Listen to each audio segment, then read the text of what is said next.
मित्रों, कल यूपीए सरकार ने अपने दूसरे कार्यकाल के 4 वर्ष पूरे किए और कुल मिलाकर यूपीए सरकार के 9 साल पूरे हुए। उस पर उन्होंने अपनी एक आत्म प्रशस्ति करते हुए जश्न मनाया है और उसी के साथ साथ भारतीय जनता पार्टी की तरफ इंगित करते हुए कुछ आधारहीन आरोप लगाए हैं। इसलिए ये आवश्यकता महसूस हुई कि उनका उत्तर दिया जाना चाहिए। मैं कहना चाहूंगा कि जब रिपोर्ट कार्ड की बात आती है तो किसी भी रिपोर्ट कार्ड में 3 पक्ष होते हैं।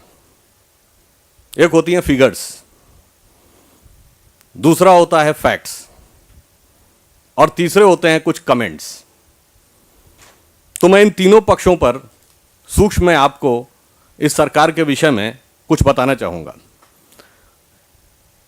हमें बहुत आश्चर्य हुआ जब इस देश के प्रधानमंत्री, जो कि एक बहुत विद्वान अर्थशास्त्री माने जाते हैं, और उन्होंने ये कहा कि जब उन्हें सत्ता मिली तो ग्लास खाली था। इस संदर्भ में यदि हम आंकड़े देखें तो मुझे बहुत आश्चर्य है कि आंकड़ों के ठीक विपरीत उन्होंने ऐसा बयान कैसे दिया।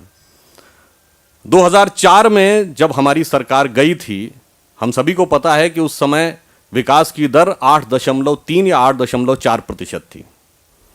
मुद्रास्फीति की दर या रेट ऑफ इन्फ्लेशन 3.77% था।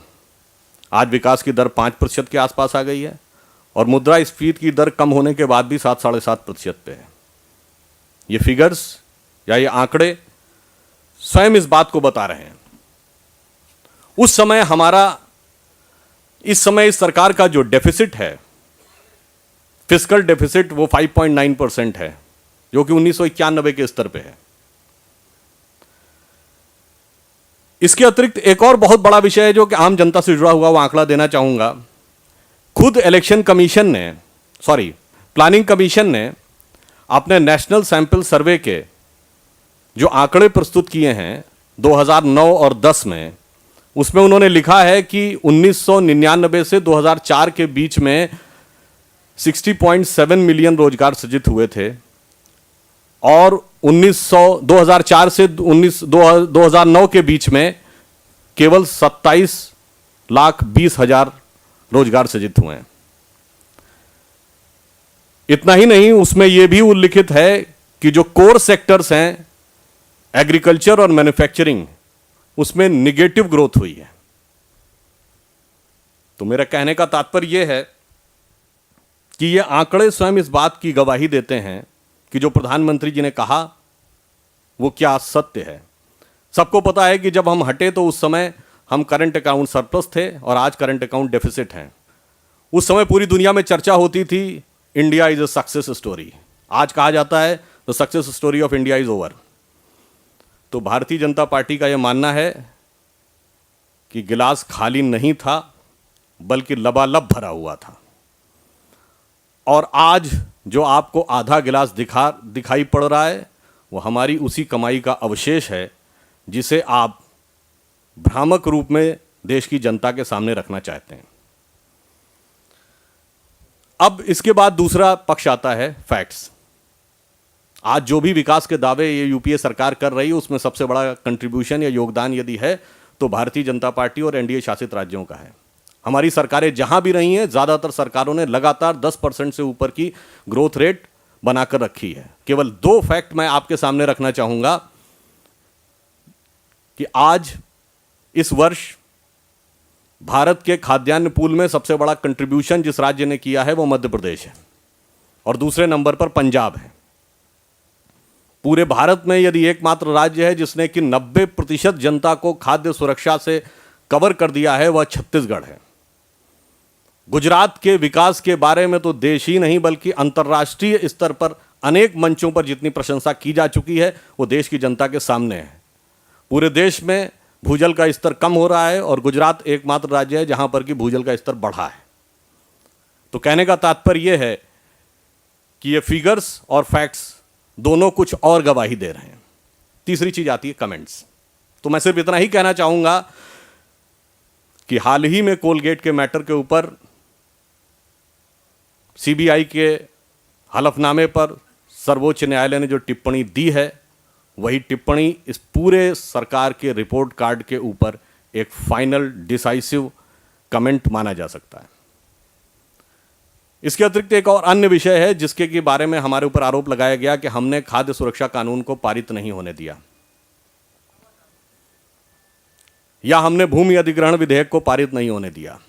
इस संदर्भ में मैं पूछना चाहूंगा कांग्रेस पार्टी से कि 66 साल की आजादी के बाद, जिसमें 56 साल सीधे कांग्रेस ने हुकूमत की है, और उस देश में जिसके पास दुनिया के सबसे बड़े और उपजाऊ मैदानों में से एक है, वहां यदि आज आप खुद अपने मुंह से कह रहे हैं कि शहरी क्षेत्र में 50% और ग्रामीण क्षेत्र में 75% जनता को खाद्य सुरक्षा मुहैया कराने की ज़रूरत है, यानी देश की 2/3 जनता को खाद्य सुरक्षा मुहैया कराने की ज़रूरत है, कांग्रेस प्रवक्ताओं ने खुद कहा है, क्या 56 साल के बाद भी इस मुकाम पर, इस दुर्दशा पर देश को रखने के लिए कांग्रेस को सबसे पहले देश से माफ़ी नहीं मांगनी चाहिए? भाजपा का मानना है कि सबसे पहले तो खाद्यान्न सुरक्षा के मुद्दे पर 56 साल के शासन के बाद भी इस दुर्दशा में देश को रखने के लिए कांग्रेस को माफ़ी मांगनी चाहिए।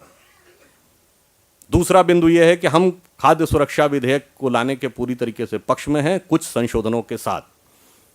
जैसा मैंने आपको पहले बताया, हमारी लगभग सभी राज्य सरकारों ने खाद्य सुरक्षा और पीडीएस सिस्टम में बहुत अच्छा कार्य किया, और छत्तीसगढ़ ने, एक ऐसा राज्य जो भौगोलिक दृष्टि से बहुत दुर्गम है, पिछड़ा हुआ राज्य है, उसने 90% लोगों को कवर किया है, और केवल खाद्यान्न सुरक्षा के द्वारा नहीं बल्कि न्यूट्रिशन के माध्यम से भी। और मैं ये भी कहना चाहूँगा कि जो ये आरोप लगाया जा रहा है कि भाजपा के सहयोग की वजह से नहीं पूरा हो पाया, तो मैं ये भी कहना चाहूँगा कि न्यूक्लियर डील और एफडीआई क्या हमारे समर्थन से इस सरकार ने पारित करवाए थे? हमारे भरपूर और पुरजोर विरोध के बाद भी इस सरकार ने पारित कराए थे, क्योंकि उसमें उनका इंटरेस्ट था, उसमें उनका वेस्टेड इंटरेस्ट था। और खाद्य सुरक्षा वाला जैसा विषय, तो जैसा मैंने आपको बताया, 56 साल से देश की जनता के को इसी प्रकार से भ्रम में रखे हुए हैं, तो ये उनके लिए एक राजनीतिक मुद्दा है। वो दोनों विषय उनके लिए रुचि के विषय थे, इसलिए उन्होंने उसको पारित करा दिया। और अंत में मैं एक और बात कहना चाहूँगा कि टिप्पणियों के संदर्भ में कल ही जब यह सरकार अपना जश्न मना रही थी, उस समय दिल्ली के लोकायुक्त ने 2008 के विधानसभा चुनावों के दौरान दिल्ली की सरकार के द्वारा राजनीतिक हित में सरकारी धन के दुरुपयोग के आरोप को सही पाया है, और इसके लिए उन्होंने कांग्रेस पार्टी और मुख्यमंत्री शीला दीक्षित से 11 करोड़ रुपए वसूल करके सरकारी खजाने में जमा करने का निर्देश दिया है। और इस विषय में जो पीआईएल और सारा प्रयास था, वो हमारे पूर्व अध्यक्ष दिल्ली के जो विजेंद्र गुप्ता जी द्वारा किया गया था। आज जब लोकायुक्त की रिपोर्ट सामने आ गई है, तो ईमानदारी का तकाजा तो ये है कि मुख्यमंत्री शीला दीक्षित जी को त्यागपत्र दे देना चाहिए, कांग्रेस पार्टी को उनसे त्यागपत्र लेना चाहिए। परंतु कांग्रेस पार्टी का जो ट्रैक रिकॉर्ड रहा है, उसको देखते हुए हमें इस बात में पूरा संदेह है कि वो कोई उचित कार्रवाई करेंगे। इसलिए भाजपा की दिल्ली इकाई इस विषय को लेकर अनवरत आंदोलन करती रहेगी। जो कुछ आज देश में दुर्दशा है और उसको जिस प्रकार से जश्न के रूप में इस सरकार ने प्रस्तुत करने का प्रयास किया है, उस पे मुझे सिर्फ एक पुराने कवि की कविता की एक पंक्ति याद आती है कि विद्युत की इस चकाचौंध में देख दीप की लौ रोती है, तेरे सियासी जश्न के खातिर जनता कितनी बली होती है। धन्यवाद।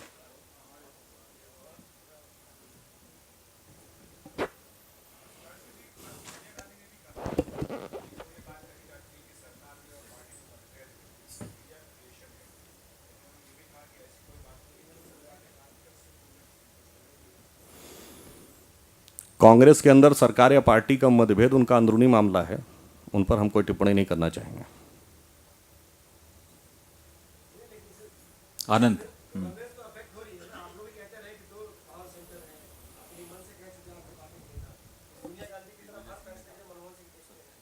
देखिए, कांग्रेस के अनेक नेता स्वयं भी उस पर टिप्पणियां कर चुके हैं, और ये तो जो इन्होंने पूरी व्यवस्था बनाई थी वो बनाई ही इस तरीके से थी। जब ये यूपीए सरकार 2004 में बनी थी, उसके बारे में पार्टी के द्वारा अनेक समयों पर अनेक मंचों के द्वारा ये आशंकाएं व्यक्त की जा चुकी थी और वो आज सत्य साबित हुई हैं। Mister Parsa, DNA.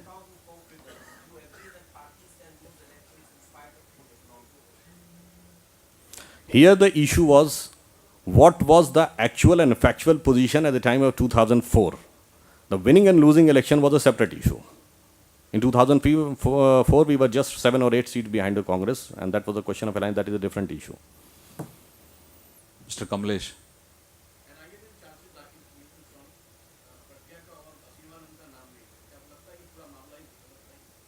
इस पे हमें सिर्फ इतना कहना है कि हम लोगों को पहले ही आशंका थी कि ये चीज़ राजनीतिक पूर्वाग्रह से ग्रसित होकर की जा रही है, और जो जांच की प्रक्रिया आगे बढ़ रही है उससे वही चीज़ें प्रमाणित होती दिख रही हैं। सुजीत ठाकुर साहब।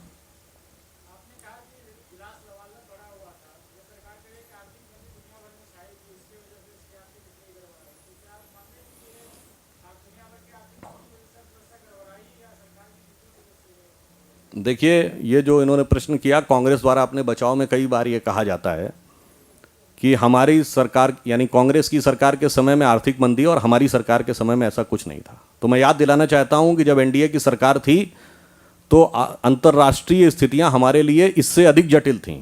1998 में हमने पोखरण विस्फोट किया था, उसके बाद हम पे आर्थिक प्रतिबंध लगे थे। ये सरकार आर्थिक प्रतिबंध नहीं झेल रही है। 1999 में कारगिल का युद्ध हुआ था, यह सरकार युद्ध नहीं झेल रही है। और 2001 में भी एक मंदी आई थी। हमारा सिर्फ ये कहना है, क्या आर्थिक प्रतिबंध और युद्ध से ज़्यादा बदतर परिस्थितियां हैं? यह आरोप सरासर निराधार है। हमारी सरकार की यह कुशलता थी, हमारे प्रधानमंत्री श्री अटल बिहारी वाजपेयी की, कि उन्होंने उन विपरीत परिस्थितियों में भारत की ग्रोथ रेट को एक नई ऊंचाइयों तक पहुंचाया था। लखेड़ा जी।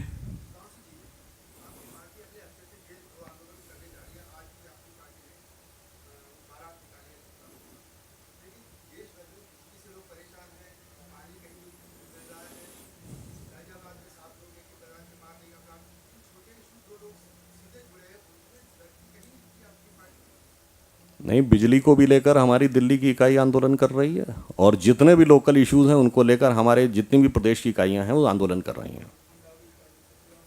हाँ, mister Pradhan.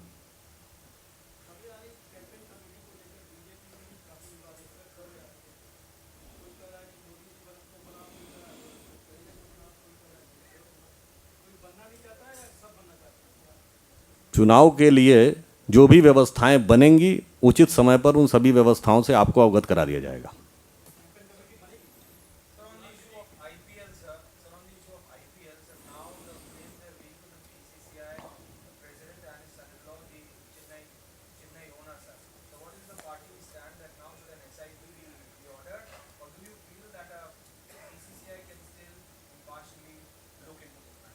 As far as this IPL is concerned, this shows the level of deterioration which has come in the all sections of society under this UPA rule.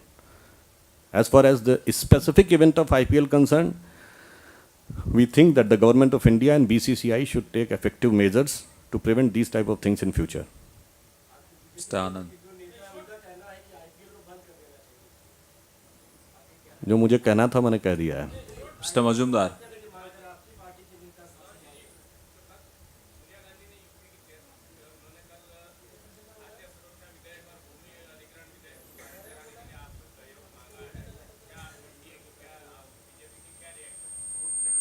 हमने तो उस विषय पे अपना मत स्पष्ट किया है कि हम दोनों विधेयकों को पारित कराना चाहते हैं, कुछ संशोधनों के साथ। जब सहयोग मांगा है तो उन हमारे सुझावों और संशोधनों पर भी विचार करना होगा। Mister Shashi.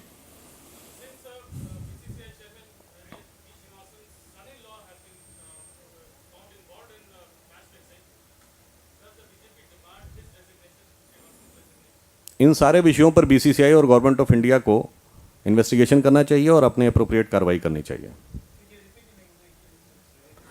On all these subjects, the government of India and BCCI should take effective measure and investigation and do whatever is required. Sir आप। हाँ।